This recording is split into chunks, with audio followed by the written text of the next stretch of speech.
नमस्कार, आप देख रहे हैं आरपीडी न्यूज चैनल। बांसवाड़ा जिले की पंचायत समिति गढ़ी के अंतर्गत आने वाली ग्राम पंचायत आसोड़ा के सरपंच श्रीमान रणछोड़ चरपोटा, जिनसे आरपीडी न्यूज टीम ने ग्राम पंचायत के मुद्दों को लेकर चर्चा करते हुए खास मुलाकात की। तो आइए देखते हैं संवाददाता बिरबल कड़वा की यह रिपोर्ट सरपंच रणछोड़ चरपोटा के साथ। आरपीडी न्यूज से मैं बिरबल कड़वा और आज हम पहुंचे हैं पंचायत समिति गढ़ी की ग्राम पंचायत आसोड़ा के अंदर। यहाँ हमारे साथ सरपंच रणछोड़ जी चरपोटा वो विराजमान है। अब इनसे रूबरू होने जा रहे हैं कि पंचायत में 4 वर्षों में इनकी बड़ी उपलब्धियां क्या रही और यहाँ पंचायत की मुख्य समस्या है वो किस प्रकार की है। तो करते हैं बातचीत। सरपंच साहब नमस्कार। नमस्ते सर।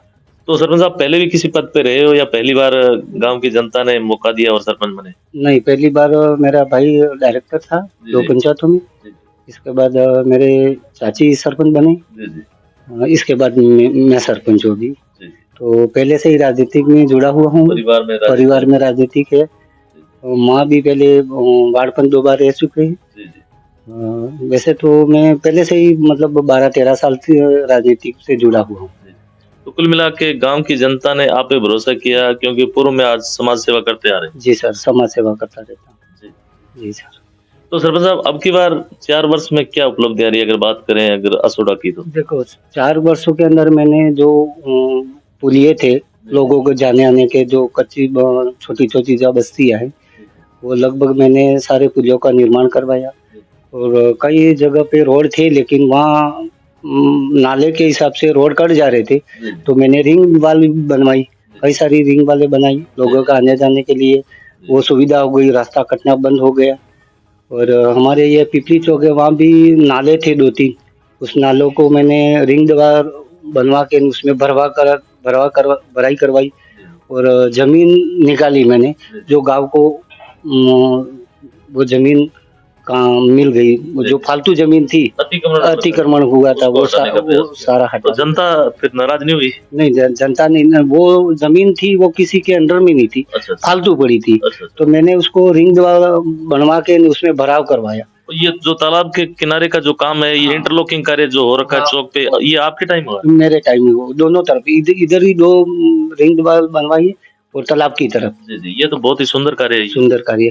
उसके बाद ये पानी की समस्या थी, तो जनता जल योजना मैंने सर्वे करवाई और ये 2 करोड़ 23 लाख करीबन ये बजट मिला हमको केंद्र सरकार द्वारा।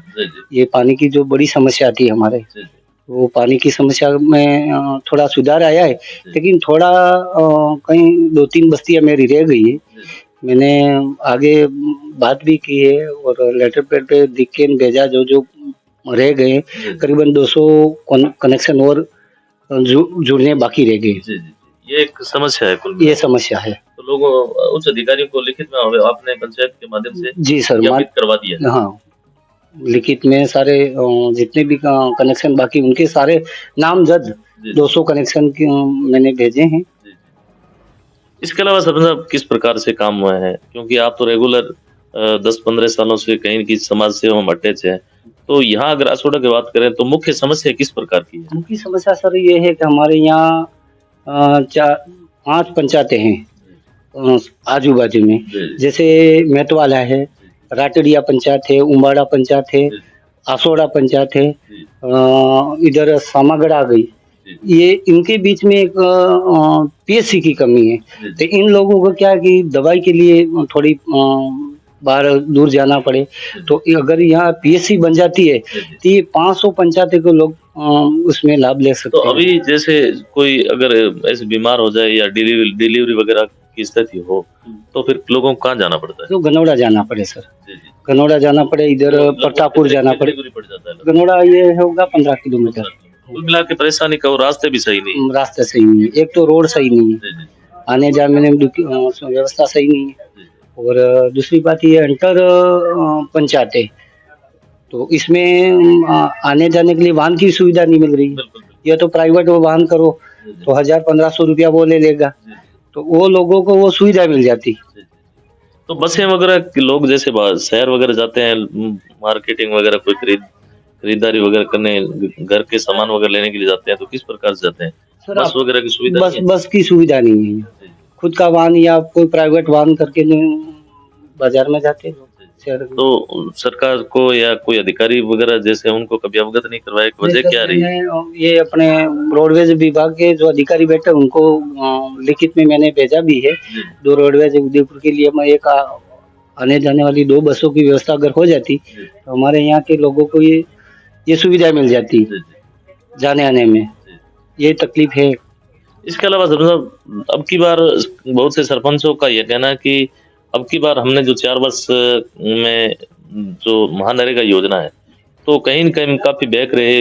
उनका कहना है कि सामग्री भुगतान भी नहीं हुआ है, जो लोगों को रोजगार उपलब्ध करवाना था वो रोजगार भी उपलब्ध नहीं करवा पाए। क्या कहना है इसको लेकर आप? इसको लेके सर मेरा कहना ये है कि जो ये रोजगार गारंटी रोजगार जो चल रही है उसमें एक तो टाइम पे भुगतान नहीं हो रहा है। मेन समस्या तो सामग्री का भुगतान नहीं हो रहा है, मेट कारीगर का भुगतान नहीं हो रहा है।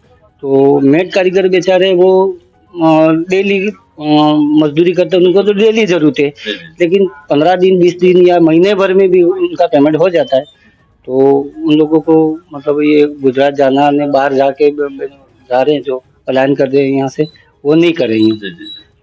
ये मेन बड़ी समस्या है। दूसरी बात कि ये जो हम काम करवाते साल साल 1.5 साल तक नरेगा का पैसा नहीं आता है, तो हम काम कैसे करवाएं? हमारे समस्या है 2 साल तक भुगतान नहीं होगा तो एक तो हम बाहर से सामान लाए उसका पैसा भी दुगना लग जाता है और ये सारा पैसा हमारे ब्याज में पूरा हो जाता है। तो अगर वो भी अगर समय पे मिले, क्वालिटी का काम नहीं कर पा रहे हैं हम।